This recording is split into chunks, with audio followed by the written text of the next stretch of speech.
What's up guys, this is Jonathan with South Coast Designs. I'm here to give you a quick unboxing, review, and first impressions of the new DJI OSMO Mobile. I also have paired with this, to make it tabletop ready, the Velborn EX Mini Series quick release mount and DJI's Articulating mount. Before we jump into this review of the OSMO Mobile, I want to give a quick shout out to the people that are joining the giveaway of the iPhone 7 Plus. We hit the halfway point, and I just want to say I appreciate all the thumbs up and comments that you've been leaving on the videos. If you haven't joined the giveaway yet, make sure to click the link that's on the screen to have a chance to win the iPhone 7 Plus. So without further ado, let's get to it.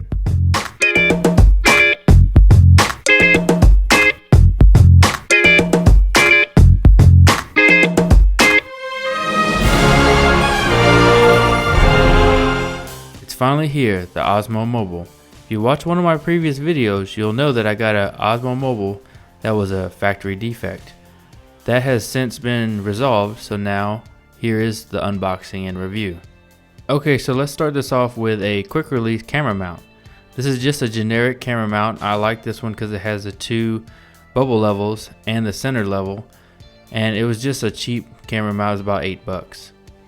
I wanted to go ahead and connect it to the OSMO Mobile articulating arm so I can connect it on and off the Velborn EX Mini Series tripod. This tripod caught my eye with its small compact size and versatility to adjust the stance width to accommodate the DJI OSMO Mobile. Because with the iPhone 7 Plus, the DJI Mobile is going to get a little top heavy and it could fall over. So you'd want to pinch these little tabs to pull the stance as wide as it can go, and as you see here, it'll be pretty sturdy.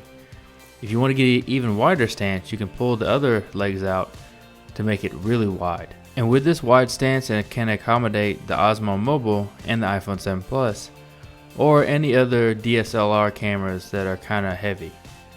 You can also extend the tripod up, but it's only a few inches. I think this is a great tripod for what I'm going to use it for. But my only negative part is that this whole thing's completely made of plastic. So with that said, it's not the best tripod, but for the price I think it'll do the job. And as you see, you can pinch these tabs and make the tripod height go a little bit higher. But like I said, for my uses, that wide stance will probably be the best for me. Okay, let's go ahead and fold this thing up, and let's go ahead and jump into the OSMO Mobile articulating arm. This is a must-have if you're planning on connecting your DJI Mobile to any tripod. Since the tripod mount is on the side of the DJI Mobile, it makes it difficult to find an option that would work. This is a good option. It's made out of metal and it has teeth that kind of lock in. As you see, both ends articulate in any directions you need, even right angles, to accommodate any situation you might be in. For me, I wanted to get everything as straight as possible and then lock down the middle knob, which locks everything down in place. Once you tighten this thing, nothing's going to move. Now that we got that in place, I'm going to go ahead and connect the quick release mount to the bottom of the DJI articulating arm so it can now be connected to the tripod. This is a great option if you want to use a small tripod or a larger tripod. It just clicks in and out as long as you have the same tripod mount. So if we go ahead and look around the DJI Mobile articulating arm, you can see that it is very well built, sturdy, and has a nice weight to it. You can see they have little ribs on the mount that goes to the DJI Mobile, and that keeps it from spinning. Or you even open up the DJI Osmo Mobile, you want to go ahead and download the DJI Go app. Once you have it downloaded, click on it and follow the prompts going through the app.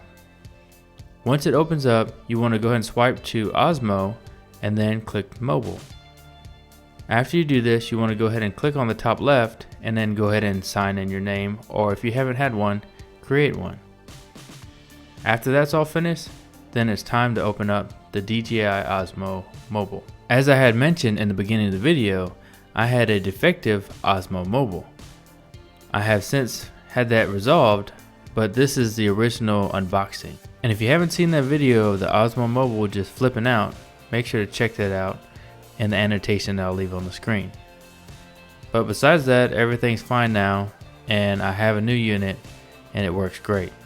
Okay, once you take your DJI Osmo Mobile out of the box, you'll notice that there's a top flap which houses your leather DJI Osmo Mobile bag. This is a little bit of a tight fit, but it's a good thing so your DJI Osmo Mobile doesn't flop around. Okay, here's your manuals. You can find all your instructions and how-to guides from the app, but it's nice to have a paper copy. Okay, so under this flap, you'll find a battery, a lanyard, and the charging cable. But be careful, this charging cable has a 3.5mm jack, so make sure don't plug that into your phone. So now let's go ahead and take the DJI Mobile out of the box. Okay, let's take a look around the unit. At the top of the handle, you'll have your controls. The joystick, which helps you pan left, right, up, and down. Picture button, record, and then the power button on the side. On the back, you'll find the trigger switch, which will change your orientation. And then on the other side, you'll have your camera mount, which connects to the articulating arm. If you turn upside down, you'll find the battery door. Here you'll place your DJI Mobile in the unit with the ribbon on the outside. Once you have it in, close the door, and then you're good to go. One thing you need to note is that the battery has a little plastic tab on it, and that needs to be removed before you start this process. Okay, let's go ahead and take a look at the gimbal itself. It has a nice rubber feel on the back and on the side to protect your phone. On the back you have a twist wheel versus a spring-loaded clip, which I like. As you see, you can fit an iPhone 6 Plus with the case on. This isn't the same case with the iPhone 7 Plus because for some reason, with a small case, even a very thin one, the gimbal will always lean towards the camera. But for the iPhone 6 Plus, it has no problems and still has a couple clicks to lock the phone down. After you do that, you need to go to the back and unscrew the knob and pull the arm out. This arm can be adjusted for different sizes of phone, but for the iPhone, you have to pull it all the way out. So as you see here, it's all the way out, and then now I'm going to try to balance the gimbal. Whenever you have your phone in it, you should be able to tilt it left and right, and it should be able to stay in place. Once you have achieved this balance, you go ahead and tighten the knob down, and then your Osmo Mobile has been balanced. Now let's go ahead and charge the Osmo Mobile. Like I said, remove the plastic tab, put the Osmo Mobile battery in the chamber, and hook the 3.5mm jack to the back. You'll see the right glow green and red, that means it's charging. When it's completed, it should be just green. This took about an hour and a half for me, but it can take up to 3 hours. So while you're doing this, go ahead and set up the Osmo Mobile on the tripod, and as you see, I need to widen the stance to make sure it's nice and stable, because like I said, it's top heavy and it'll fall off. Okay, once your iPhone has been balanced, the Osmo Mobile is completely charged, it's time to turn it on. Turn on the switch by sliding it down, and then it'll come to life.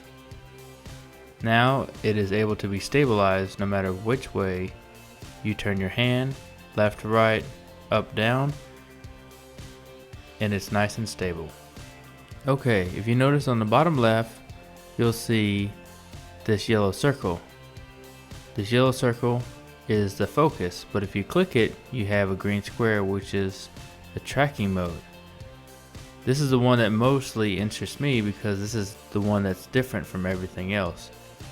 There's gimbals out there and they stabilize it just right, but this is the only gimbal that I know of that you can track your object, which is a really cool feature and sets it apart from all other gimbals. Let's go ahead and stick it on the articulating mount and let's see how this thing works. Let's go ahead and try out the joystick. This is going to give you smooth pans left and right and up and down. And this is a great option. Instead of moving your mount left and right, you can go ahead and just use the joystick and move it where you want to. If you ever want to go back to center, you click the trigger button on the back twice. let's go ahead and try the active track. So I selected the iPhone 7 in the picture, and as you see, doesn't matter where you go, the Osmo Mobile will track it, as long as you don't go too fast or past its stopping point. So as you see, it's tracking it pretty well until you go down, and it gives a warning that it's reaching the end of the limit. And it will do this on both sides, left and right, up and down. It'll give you a warning before it'll just stop tracking. Okay, now let's go ahead and take it off, and then let's go ahead and put it into the flashlight mode. This is a pretty cool mode where you can use it right out in front of you, and it gives you a little bit more up and down bounce to take some shock out of your steps. And then you can turn it upside down to get low angle shots, and like I said again, click it twice to center the gimbal. And as you see, now you're getting low level shots, or you can turn it to the right and now you got portraits. This is great for doing panoramas and things like that. And if you click the trigger 3 times, it will go into selfie mode, and it will be 3 slow clicks, not 3 fast clicks. Okay, this is just showing the picture in record mode, but at the end of this video you'll be able to see a sample of the DJI Mobile and how smooth it is in the clip at the end. Thank you for stopping by, and I appreciate you finishing this video. Make sure to thumbs this video up, share this video with your friends, and if you're not already, make sure to subscribe to my channel. I do unboxing, reviews, and how-tos. I do new videos every Friday, so make sure to check back and see what's next. Thank you for watching, and I'll catch you on the next one.